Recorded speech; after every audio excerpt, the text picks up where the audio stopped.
Pero vamos a... gracias a la hermana Ana por darme esta oportunidad nuevamente de traer esta enseñanza. Y me tocó hablar, hermanos, porque estamos siguiendo una serie de manifestaciones del Espíritu Santo. Como sabemos, son los dones y su fruto.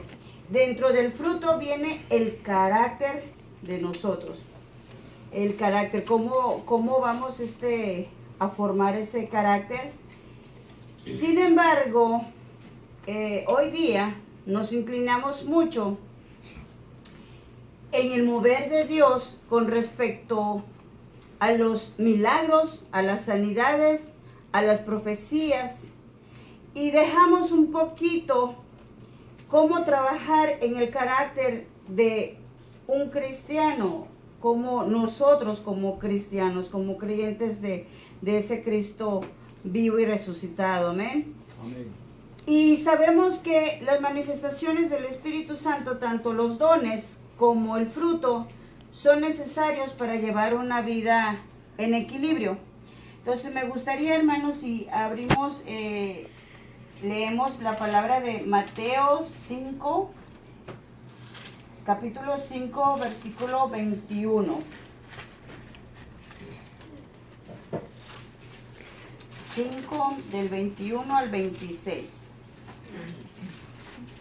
Y la palabra se lee en nombre del Padre, del Hijo y del Espíritu Santo. Oísteis que fue dicho a los antiguos: no matarás, y cualquiera que matare será culpable de juicio.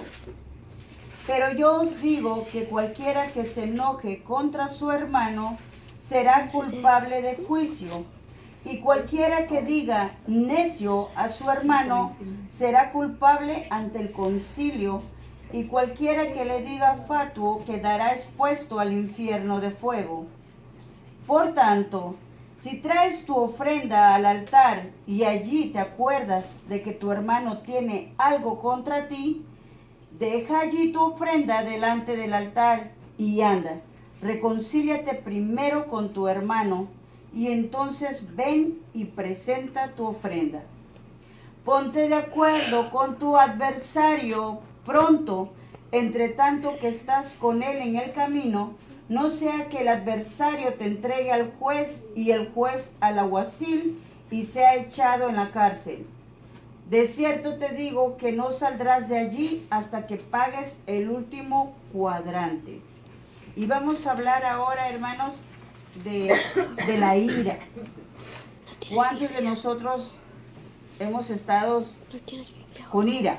Pero antes de empezar me gustaría que miraran al que tienen al lado y pongan su mueca más fea, más horrible, de enojo, porque ahora vamos a salir contentos. Dejamos atrás la ira, que a todos nos pisa la ira, ¿verdad?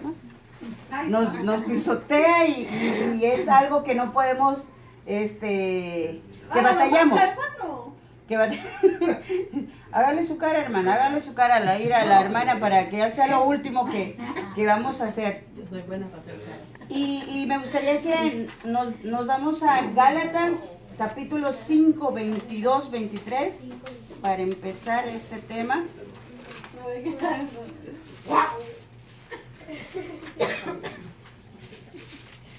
Mas el fruto del Espíritu es amor, gozo, paz, paciencia, benignidad, bondad, fe, mansedumbre, templanza.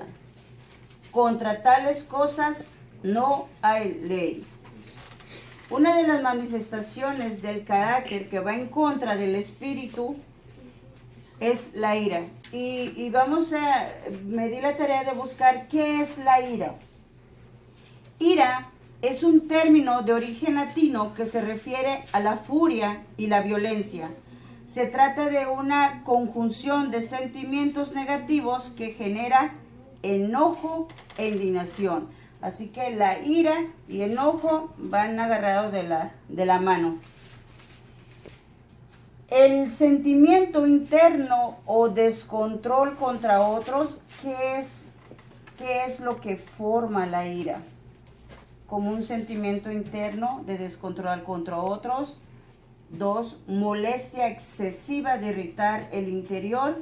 3, arranque interno de molestia. ¿Y qué hace la ira?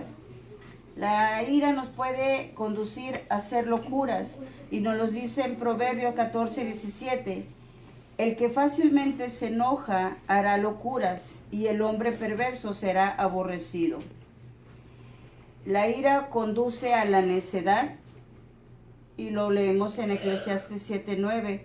No te apresures en tu espíritu a enojarte, porque el enojo reposa en el seno de los necios.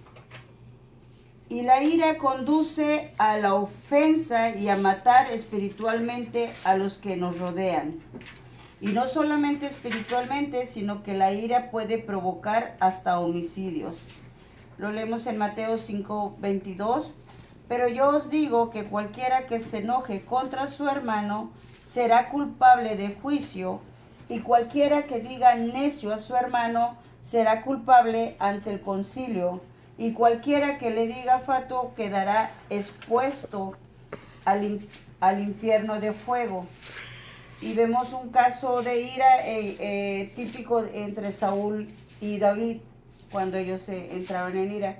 Y nos remontamos un poco en el capítulo de Génesis, cuando Caín y Abel ofrecen ofrenda a Dios. Y uno lleva, lo que generó en su hermano, en Caín, fue celos, ira, enojo. ¿Por qué? Porque él decía, ¿cómo es posible que aceptó el de mi hermano y no aceptó el mío?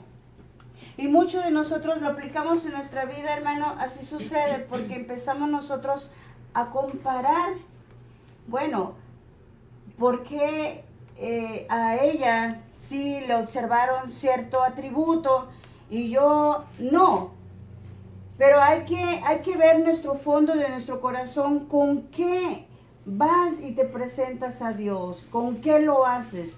¿Compromiso? ¿Lo haces por amor? ¿O lo haces para agradar a Dios de corazón? Dios conoce nuestros corazones y Él va a aceptar el que Él ve que es entregado con humildad. Entonces la ira puede ocasionar... Sí, hermano.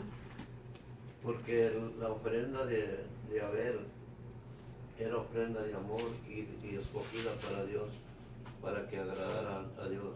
Y la de Caín no era ofrenda de amor, era lo que él quería dar, aunque no servía. Por eso dijo Dios, ¿por qué decae tu semblante? Porque él miró con buenos ojos la ofrenda de Abel. Y ese fue el enojo de Caín contra su hermano. Y ahí salieron al monte, luego lo llamó Caín para matarlo por ofrenda. Estamos leyendo un versículo sobre de por qué se enjuiciaba en ese entonces el que decía necio. Nosotros cometemos a veces el error de decir, ay, pero qué necio eres, o qué necio eres. O qué terco decimos. Sí, y yo lo aprendí con mi esposo, porque yo tenía esa costumbre de decirle a mi esposo, qué necio eres. Y me dijo él, ¿sí sabes qué quiere decir necio? Pues no sé, pero así me decía mi mamá, y así lo escuchamos y lo vamos trayendo de caminito. Entonces, leí que necio es un adjetivo negativo que caracteriza a una persona ignorante, que no sabe lo que tiene que hacer. Y si lo buscamos bíblicamente en el Salmo 14:1 y el